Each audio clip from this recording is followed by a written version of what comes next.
Greater Tirupati, greater Vijayawada ఏర్పాటుపై ప్రభుత్వం సానుకూలంగా ఉన్నప్పటికీ తాజా జనగణన పూర్తయిన తర్వాత ఈ ప్రక్రియ ప్రారంభించాలని భావిస్తోంది. ఇప్పటికే జనగణన నోటిఫికేషన్ వెలువడగా మరో 3 నెలల్లో ఈ ప్రక్రియ ప్రారంభం కానుంది.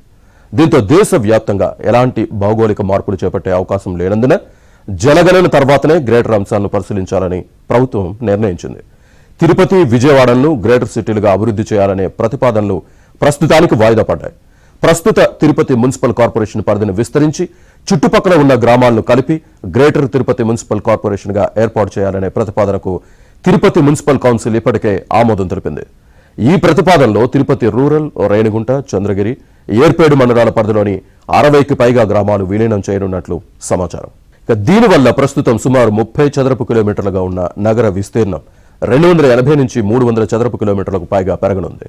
అలాగే విజయవాడ మున్సిపల్ కార్పొరేషన్ పరిధిని విస్తరించి నగరానికి ఆనుకుని ఉన్న గ్రామాలు, పంచాయతీలను విలీనం చేసి గ్రేటర్ విజయవాడగా ఏర్పాటు చేయాలనే డిమాండ్ కొన్నేళ్లుగా ఉంది. 70 నుంచి 75 గ్రామాలను నగర పరిధిలోకి తీసుకురావాలని స్థానిక ప్రజాప్రతినిధులు కోరుతున్నారు. 2027 మార్చి తర్వాతనే ప్రక్రియ ప్రారంభించే అవకాశం ఉంది. సీఎం చంద్రబాబు ఆదేశాల మేరకు గ్రేటర్ తిరుపతి, గ్రేటర్ విజయవాడ చేయాలని నిర్ణయించినట్లు మంత్రి నారాయణ తెలిపారు.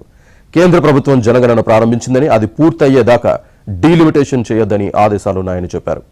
ఈ ప్రక్రియ పూర్తయిన తర్వాత విజయవాడ, తిరుపతిని మహానగరాలుగా మారుస్తామన్నారు.